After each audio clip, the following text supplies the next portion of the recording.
Hi. In this lesson, we're going to talk about planned communities and homeowners associations. So what is a planned community? Well, take a look at your course material, as we've defined what a planned community is here.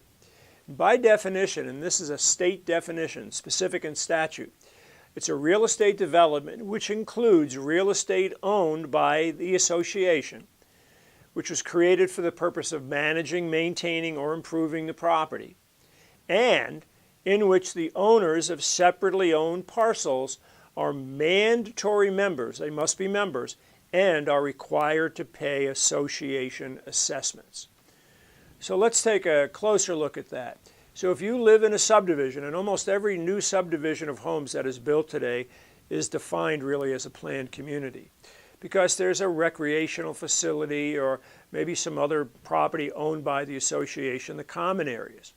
So the association owns these common areas and they charge fees, mandatory fees, for the upkeep and maintenance of those properties that are owned.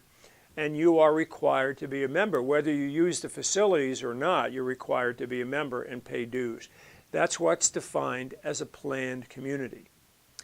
So why is it so important? Well, it's important when these units are resold. Now remember, a new subdivision of brand new homes, the builder has to give the buyer a public report, which is a disclosure document. But let's say 5 years later, the buyer of that house is now selling it and you're going to be buying it. You will have to be given certain information by the homeowner or by the association relating to the HOA and the planned community. So if you were buying a unit from an already existing unit in a planned community, within 10 days of receiving notice of a pending sale, the buyer is required to receive from the seller or from the association itself a whole long list of things. Let's take a look. A copy of the bylaws and the rules relating to the planned community. A community declaration, the declaration relating to the establishment of this planned community. The association contact, in other words, who is the principal contact at the association? It may be one of the owners, but oftentimes it is a management company or a person in a management company. What are the amount of the assessments? In other words, what are the amount of the dues, the monthly or annual dues, and also assessments? Maybe there's some special assessments that have been imposed on the property for improving the streets or doing some other things in relation to the property. What about insurance? In many instances, the property that's owned by the association carries insurance. What is that insurance information?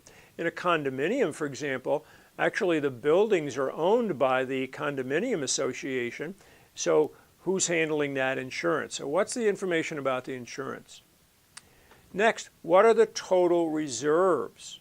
In other words, what's the total amount that's held in reserve by the association to handle some of the maintenance and repairs, etc., that might be coming up? What about the operating budget? Well, you have to be given a copy of the budget. And what about the property that you're buying? Is it in violation in any way, shape, or form of the association rules and regulations? If it is, you have to be told that. And is there any pending litigation either against the property that you're buying or against the association? You certainly don't want to buy into a planned community where there's litigation going on relative to the association or relative to the property. It may be that the property has certain violations, the house you're buying has certain violations, and they're trying to force the owner to change those or to tear down whatever the construction was that they might have done. And they haven't been able to do that, so they're now litigating that with that property owner. You'd have to be notified of that. So why is this information only needed for resales? Well, the answer is pretty simple. If it's a brand new subdivision, there was a public report which would contain basically a lot of the same information.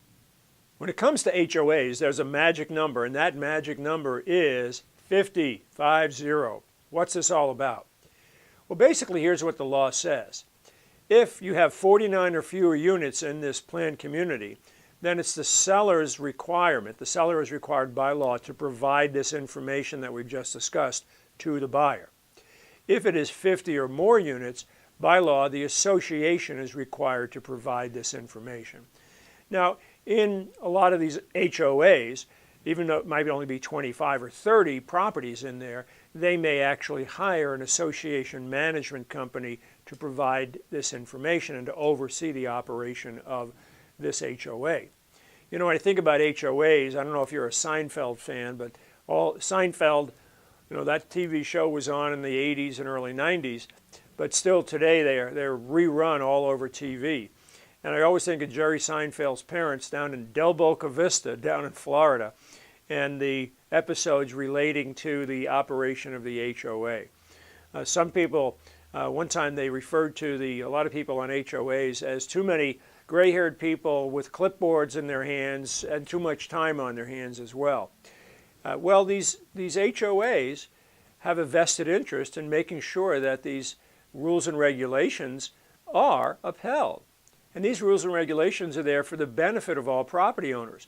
So when you're buying a property yourself or you're helping a buyer buy a property, make sure that they understand that these rules and regulations are something that they should be willing to accept. And if they're not willing to accept them, that they should maybe buy someplace else. Now the board of directors at Del Boca Vista, or not at Del Boca Vista, but here in Arizona, the board of directors have to meet, by law, they have to meet at least annually.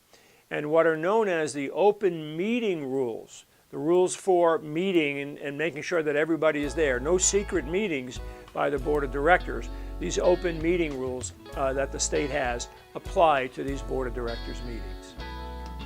So that's our basic discussion on planned communities and HOAs.